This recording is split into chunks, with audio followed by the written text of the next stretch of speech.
I'm going to talk to you today mostly about bearish chart patterns. We pretty much covered all the bullish chart patterns in my last workshop, so I want to concentrate more on the bearish patterns. And if you didn't see the the trading chart patterns part 1, you can find that in the July 3rd Market Watchers Live program. That's when I did the workshop originally. So if you want to take a peek at how to trade the bullish chart patterns, go right ahead. I'm going to show you how to trade bearish chart patterns, but I'll be perfectly honest with you that I generally don't short the market, especially in a bull market. So I do want to show you how these work as far as shorting particular stocks, but I just want to preface by saying that I generally don't do that. But I think these patterns are, perfectly valid to short the market or to short that stock against the market. So let's go ahead and we're going to start. And I'm going to look at, like I said, the bearish chart pattern. So I'm going to start first with a bear flag. And these are actually the chart patterns I did in my introduction to chart patterns. And I believe that's on YouTube if you look that one up, but I did that quite a while ago. And these charts are pretty much from that. And then I'm going to try and show you some active chart patterns that are going on right now in some of the stocks. So let's go ahead. We're going to start with the bear flag. All right. So I think most of you are familiar when you look at a bear flag, what it looks like, but it's basically an inverted or reverse flag. That's also what it's called, a bear flag or a reverse flag formation. And these are continuation patterns, meaning that you're going to take that big dip down the flagpole and then you're going to start consolidating, and that will form the flag or the pennant, depending on how it shapes up. And so that downtrend is expected to continue. So what you want to do, and this is what's so great about trading chart patterns, is that by measuring the height of these patterns, you can set up your targets when you're trading. And that makes things a lot easier than just sort of eyeballing it and trying to decide where might be a good place to set a target and where might be a good place to set a stop. So let's go ahead and look at this one a little more closely. I'm going to annotate it as we go. All right. In fact, I think I'm going to go ahead and I'm going to take those annotations off so we can just start from the beginning here.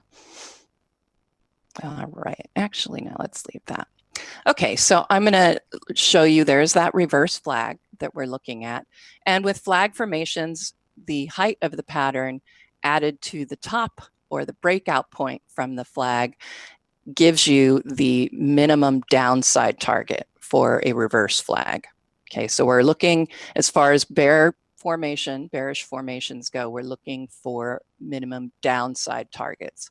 Because obviously, if you're looking at a bearish pattern, your expectation is going to be that it's going to fall and go down. So what I would do is I measure the pattern, don't really pay attention to those percentages. I'm mainly interested when I do this in just the height. So I'm going to grab this and you can see you can move it around. And once you get that lined up, then you can just, in fact, I'm going to take this one out. All right, and so all you do is copy this one, and that depending on what computer you are using, but if you hold down the, I believe the control or the command key, if you're on an Apple, just hold that down and then it'll create a duplicate for you. And then you can just add that onto the bottom.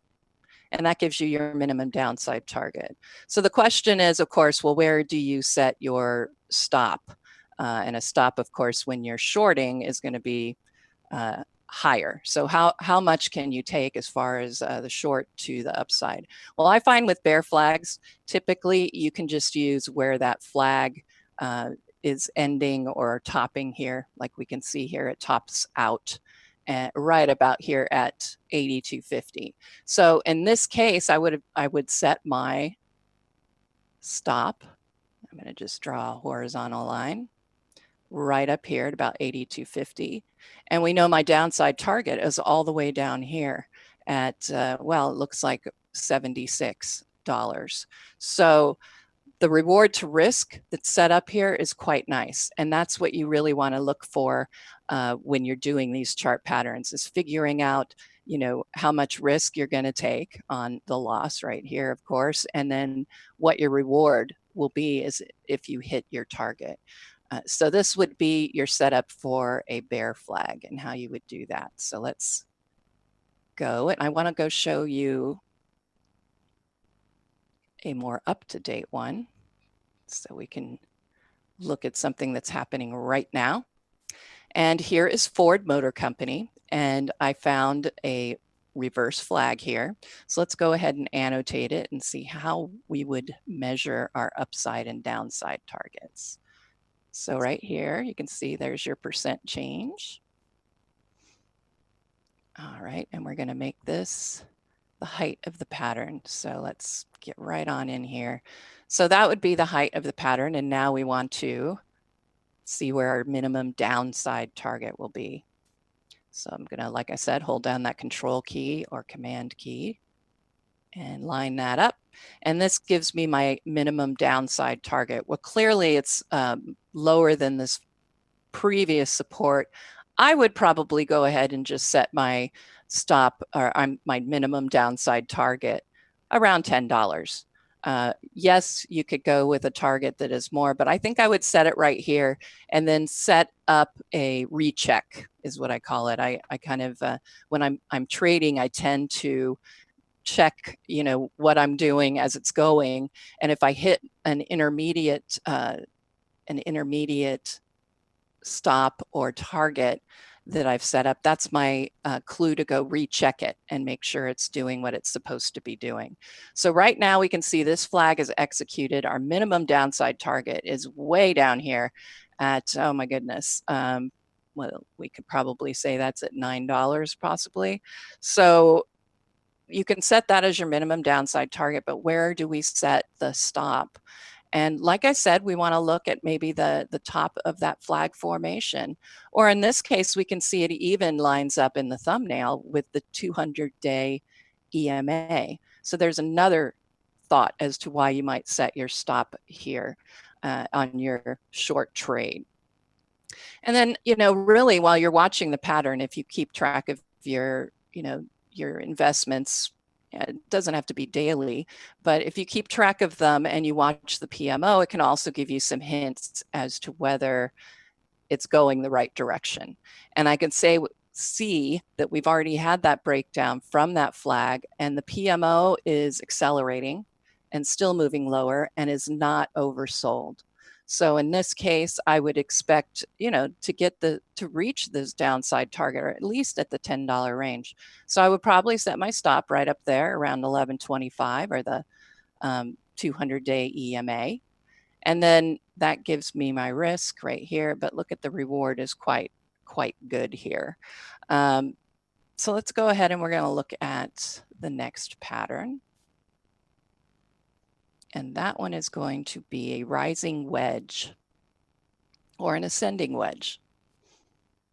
And this can be kind of confusing for people because it's rising. So the thought is, if you're seeing a rising pattern, you should expect a continuation of the upside movement. But that's not correct. So intuitively, it kind of makes sense that, you have a rising trend channel, and that's one thing. But if you get the wedge where you can see the rising bottoms starts to go up and the tops, when you connect them, you end up getting a pattern that you're not looking at parallel lines like you do for a rising trend channel. You're starting to see that squeeze at the end of the pattern. So how do we determine our upside and downside targets? Well, let's get in here and annotate.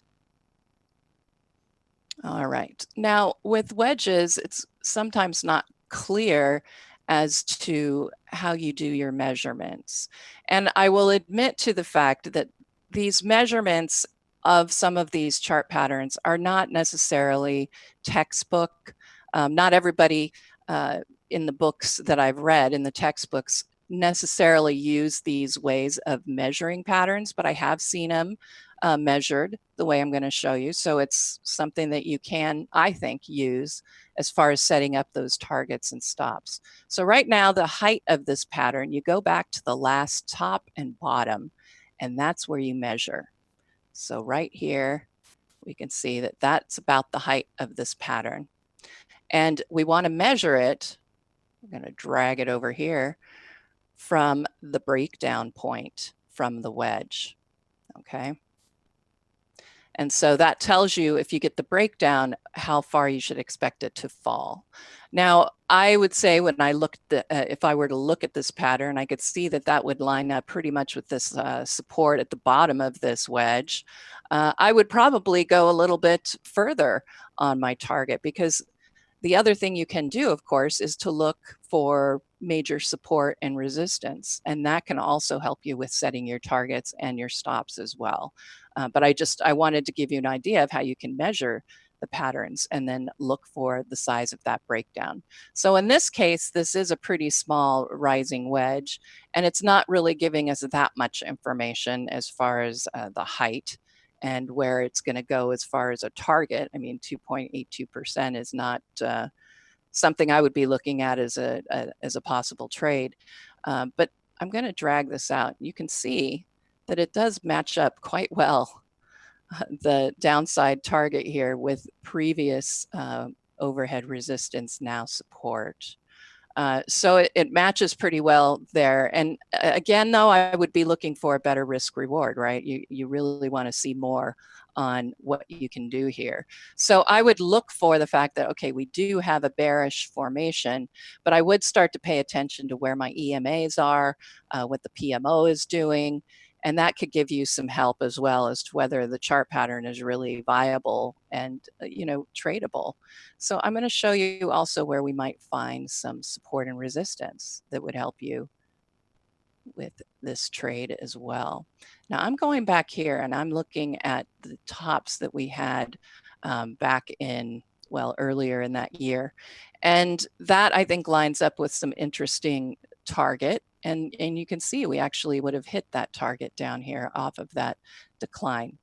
So these are the things you're going to be looking for when you're talking about an ascending wedge. But let's go ahead and look at one that I think is forming or has formed. Let's see, which one was I looking at? Yes, it is forming, and it has executed now. Something to keep in mind as well when you're looking at chart patterns, that you can see them forming, but you really can't call it that chart pattern until it executes. But you can watch them and you can see how they're forming and pay attention to that. But textbook is that you can't truly call it that pattern until it executes. But obviously, when you see the bloggers here writing, you're going to find that we, of course, are going to call out what pattern is forming or shaping up. So in this case, we had a rising wedge. We're getting the execution of this pattern just right to T here. Let's go ahead and measure and see where our minimum downside target should be. And remember the word minimum. That means this is the minimum we expect it to fall. And it means that it could fall further. Look at this PMO too. I mean, this is really set up as a nice short trade. So let's get the measurement of this pattern on the back side. And I'm going to now click on it and copy it, again, holding down my command key for an apple. All right, so we actually haven't even hit that minimum downside target yet. I'm looking at this pattern. I think you could even look and see, well, let's see. Yeah, I don't see a ascending. We just have the ascending wedge here, so I'm not going to get ahead of myself.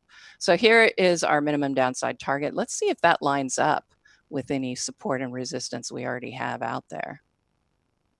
And we can see it does line up with a few areas of support. So I think this is a viable minimum downside target. And if you wanted to get even, take it to a lower level, I think you could even come all the way down here, maybe set another downside target. But at a minimum, we're supposed to expect it to move down to 154. And so that's what we should be watching for here on Snap-on Incorporated, SNA. So, I mean, this is a trade that if you wanted to get out there and get started on as far as a short, you're welcome to do so. I would just warn that, again, I believe we are in a bull market configuration. As far as decision point is concerned, we are in a bull market configuration. We have the 20-day EMA above the 50 right now and the 50-day above the 200. So I'm looking at a market in general that is rising. So I'm not going to be trying to pick out shorts because, let's face it, in a rising market, it's rising for a reason. All of the stocks in those indexes are mostly going up. So why try and pick out those one or two that are very, very weak? All right, somebody did ask how subjective my choice of determining the flag pattern, how subjective. All of these patterns, I would say, are in the eyes of the beholder. I think it is sort of a subjective, creative thing to do when you're looking at, you know, you have to use your imagination a little bit as to what you might be seeing. You know, I'm looking at this and I can see a possible, you've got a rounded bottom here and a pullback on a handle. So that would tell me, if this had just started to form, that I should expect an upside move, the size of this pattern. And I would guess, if I were to line this up, that we would end up having reached it all the way when we got up to here. So these are ways for you to follow along these patterns. But yes, you know, they are rather subjective, eye of the beholder. I might see a certain pattern and somebody else might see a different one, which is why it's a good idea to check, you know, read up on some of the books. Bulkowski has written some of the best books on, Thomas Bulkowski, on chart patterns. He has a huge one called The Encyclopedia of Chart Patterns, and it covers chart patterns you've never heard of. I mean, there's all different kinds that he's found and has tested, and it gives you a really good picture of those. And then for the basic chart patterns, like I have been discussing in these trading workshops, the visual guide to chart patterns that Bulkowski wrote is another one that I would recommend. All right, so we've looked at the ascending wedge, and we're looking at one that's actually in the throes of executing. So let's go ahead. The unfortunate thing here, right, is that it ended up taking that very deep dive, and it took up almost all of that minimum downside target, you know, threshold and range, which is unfortunate. But I think when you're looking at a breakdown to this degree, and then you can see these interesting support and resistance levels, you know, there's, again, you can set this up and still be looking at a pretty good downside target. All right, so let's next look at a descending triangle. All right. A descending triangle is a continuation or a reversal pattern, meaning that you don't have to, a reversal pattern means you would have to go up into it if it was a bearish pattern, like a head and shoulders. And it would, I mean, you'd have to go down into it for a reverse head and shoulders that would be a bullish pattern. So the idea is these can show up. You can go down into them, you can come up into them. It doesn't matter because they can be continuation or reversals. So what you're looking for is a declining tops trend line and a horizontal below it, horizontal support below it. So let's go ahead again. I'm going to take this, we're going to annotate it and see how you would make those measurements to set up your stops and your targets. And again, these are the price percentage change. So, and I don't always, again, pay attention to those percentages. I get really, I'm using this to take a fairly accurate measurement. So this would be the size of this pattern. Again, the last place it touched on that horizontal and the top that it touched right after that. So that would be your measurement. So now we've measured the pattern, and we know that if you break down, your expected minimum downside target is going to be the height of the pattern added to the breakdown point. Oops, that one didn't work. There we go. So I'm just going to line it up here. And I can, of course, drag it out if I want and get a better picture or view.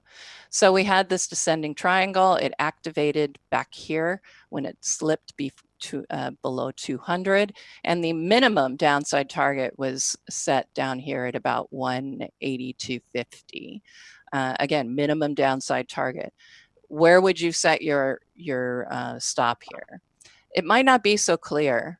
You know, we have the height of the pattern. Well, I don't want to make it the height of the pattern, my stop, because then I'm ending up with a one-on-one risk reward here. And I would like to see something better than that. So what I suggest when you can't necessarily tell and there's not really any references to go by, you know, in the past that you can see, what I recommend is taking halfway through the pattern. And this is my own device. This is my own thing that I've thought of. Take it or leave it. But I think it's helpful as far as setting those targets and the stops. So let's say this is about halfway through that pattern. So now I'm going to set my stop right there around 205, 206. And now I have a 2-to-1 risk reward just set up just simply because I took half of the pattern to set up my stop. So you can use this, of course, I showed how to do this in that original trading chart patterns workshop. And now you can see it right here. And I'll go ahead and save these. Let's look at one that maybe is in the process of working or has worked. All right, the Van Eck Vectors Russia ETF. I'm seeing a descending triangle here shaping up. Remember, bearish pattern. Let's go ahead and measure and see what our minimum downside target would be and select a possible stop. All right, so here is the measure. Whoops, let's go ahead and get the right tool. There we go. All right, so I'm going to use this to measure the height of the pattern. Again, the top and bottom of the last formation at the beginning of that particular formation, that ascending or descending triangle. So we want that height based on the first touch of the support line and the highest of the pattern at the beginning that was forming this ascending triangle. So this is what our the height of the pattern is. So now I need to copy it down and give me my minimum downside target here. All right, so my minimum downside target is about 20.50. Does this match up? Let's see if it matches up with any support or resistance that's already out there. It does match up somewhat here to these to the bottoms we've seen here in late June and early May. So I think this is a valid target. Now again, where would I set my stop? I think it's pretty obvious because I can see these tops here and it does tend to hit about halfway through this pattern. So I think, like I said, to get just that minimum 2-to-1 risk reward, that would be a possibility to set it up. And in this case, we were fortunate enough to have an area of support and or resistance to look at as setting our stop for this short sale. And of course, you can make this just your intermediate look, because let's face it, down here is where you've got some very strong support as well. You could very well see your target, move lower on this, but this would be your minimum downside target. This is what you should expect to see. Now, I will say, and if you've followed chart patterns, and I think the majority of you do use them, we'll take a look at that in just a moment. If you do use chart patterns, it is helpful still to use your other indicators, because a lot of times, even though it's considered the minimum upside or minimum downside target, you're not necessarily going to hit them. So just be aware and watch carefully. All right, let's look at some double and triple tops. I'm going to show you the original here real quick, because these are already activated. So I want you to see some that have actually activated. So this would be a bearish double top. And honestly, I think you could make a case for a triple top here if you considered this. But typically, those double and triple tops, you want to look at similarly height, similar in height for the top of the M for your double top, or the top of the, where you're getting the triple top here. That's another, you kind of want it to be a little bit higher, just to be technically solid, I guess is the best way to put it. Okay, so we would have set our target here, our height of the pattern here. So there we added right now to get that minimum downside target, and we hit it on that decline. But let's see if once we'd hit that target, where might we have gone from there? All right. There is more downside target move down here to this area of support. So that's a pretty good setup. Where would we have set our stop on this pattern? I would have looked back to see previous support and or resistance. And I think that would be a pretty good area to set your stop on a short sale here. All right. And let's see, I think I have one that's in motion here. Okay, these two had already executed. So I just wanted to show you, I wanted to find one that's in action right now, but it's not always easy to find those patterns when you want them. All right, so let's look at the very last one, which will be the head and shoulders, and then we will clean this up and summarize and give you some takeaways. All right, I think this is probably one of the most recognizable patterns that people see. And of course, it looks like a head and sitting on two shoulders. They have reverse head and shoulders. This is your regular head and shoulders, I guess regular you could call it. All of these patterns are reversals, so you need to see it coming up into that head and shoulders to be a true head and shoulders. And again, it doesn't become a head and shoulders until it actually executes. So it wasn't until back here when we had that drop where this pattern actually became a head and shoulders. But again, here's the height of the pattern. This is where you would set your target on the downside. Remember, height of the pattern and added. And then let's go ahead and look, like I said, and see if it lines up with any interesting support and resistance. You'll find it is quite interesting because you do end up lining up with some support and resistance many times. So right here, I'm seeing this bottom we got and this top, and that's your minimum downside target. Well, that makes sense. Maybe I might set it up here. Well, we didn't know that. I can't say we would have set it up there because that happened after it executed. All right, hindsight is 20/20 after all. So we didn't quite hit the target before starting back up.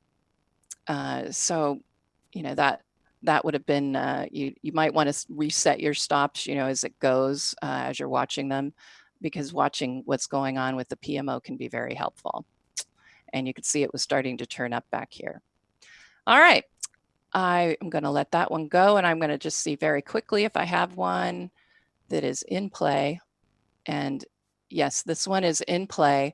I'd say now that it's starting to reach that neckline as resistance, so I would be very cautious. I think if you measured this, you can see we just about hit that minimum downside target. And, so this one, I don't think I would be getting into, at this point. If you wanted to play it because it's going to reach the neckline and hopefully turn down, you could, but look at the PMO. Why would you do that? All right, so let's go ahead and summarize what we took a peek at. All right, so these are the bullish chart patterns that I did cover in the trading chart patterns. Again, it's Market Watchers live program July 3rd. Just 2 weeks ago. So you can go look at the bullish chart patterns and how to trade them. But what today we looked at were those bearish chart patterns, and you'll see those on the next slide. All right, there are bearish chart patterns that we covered today. And then finally, I wanted to show you the takeaways that I want you to think about when you're getting ready to trade those chart patterns. Of course, pattern recognition. So if you're having trouble recognizing the main chart patterns, practice that first. Pattern measurements are the height of those patterns. For triangles, you look at the first top of the pattern and the first bottom of the pattern, and that gives you the height. Then you can use that to get your minimum downside targets. And then you can set your stops and your targets by using nearby support and resistance. Or if you're not so sure, you can use half the height of the pattern as your stop. So that pretty much completes it.